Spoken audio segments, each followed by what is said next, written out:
अभी इसके बाद में। और साथियों, नई भर्ती की फाइल हम लोगों ने चलवा तो दी है, लेकिन वो केवल 1800-1900 पदों की है जो क्लियर हुई है। जो एक फाइल और चलवाई है वो भी उसी में जुड़वाएंगे। और कम से कम 8 से 10 नई स्थायी भर्तियां लिखित परीक्षा से आनी चाहिए। इसके लिए बहुत बड़ा संघर्ष हमारा जारी है। बहुत जल्द लिखित परीक्षा से सारी भर्तियां हो, इसके लिए आंदोलन अपने आज तक के इतिहास का सबसे बड़ा अगर आंदोलन हुआ है तो वो लिखित परीक्षा के लिए हुआ है। और हमारी सफलता भी मिल गई थी। मंत्री ने भी स्टेटमेंट दिया था, विभाग ने भी अपनी गारंटी दी थी कि हर भर्ती अब आगे से लिखित परीक्षा से देंगे। और ये बात कहते हुए मुझे आज 2 साल हो गए आप लोगों को साथियों। भर्ती नहीं आई, नहीं तो लिखित परीक्षा से होती। CHO भी लिखित परीक्षा से हुई है। और साथियों, ये जो पुराने बैकलॉग्स थे, जैसे पैरामेडिकल की भर्ती आती है, पुराने बैकलॉग्स थे, इसलिए मेरिट आधार पर मजबूरन करनी पड़ी। ये भी मैं लिखित परीक्षा से कराता, लेकिन इसलिए मजबूरन करनी पड़ी क्योंकि कोविड में एग्जाम नहीं कराया जा सकता था उस वक्त जब अपन ये भर्तियां निकलवा के लाए।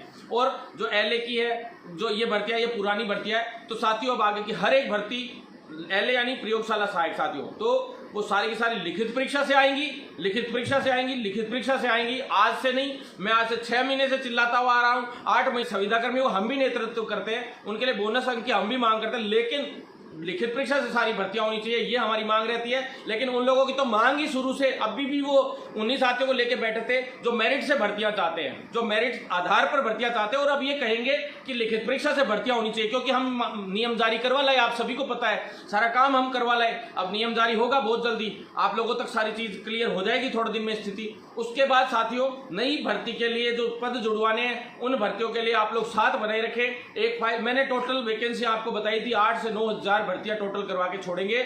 जब तक नहीं करवाएंगे, कोशिश ये रहेगी कि 10,000 इन भर्तियों की संख्या करवाएं, ताकि आप लोगों को सफलता, जो रोजगार है, ये बात निकलनी चाहिए कि भरत बेनीवाल ने घर घर से पकड़ पकड़ के एक नर्सिंग वाले को नौकरी दिला दी, एक फार्मासिस्ट को नौकरी दिला दी, एक लैब टेक्नीशियन को नौकरी दिला दी, एक रेडियोग्राफर के लिए ढूंढ ढूंढ के ला के नौकरी लगाने हम लोगों को, एक साथी को। क्यों? क्योंकि पद खाली हैं और सबसे ज्यादा सैनिक के रूप से लड़ाई हम लड़ते हैं। और साथियों, जो रिक्त पदों की संख्या एक मेरे पास अंगुलियों पे आप सभी को पता है। OT टेक्नीशियन का कैडर हो, BBT का कैडर हो, अरे कैडर तक हम बनवा रहे हैं। विज्ञप्ति तो जारी करवाएंगे साथियों। कैडर बनवाना बहुत बड़ा काम है, सबसे बड़ा काम है कैडर बनवाना। बहुत जोर आता है। कई कर्मचारी नेता जूते घिस के चले गए, किसी का कुछ नहीं बटा यहाँ पे साथियों। अब मैं बताऊं, LT और RT की भर्तियों के लिए लैब टेक्नीशियन और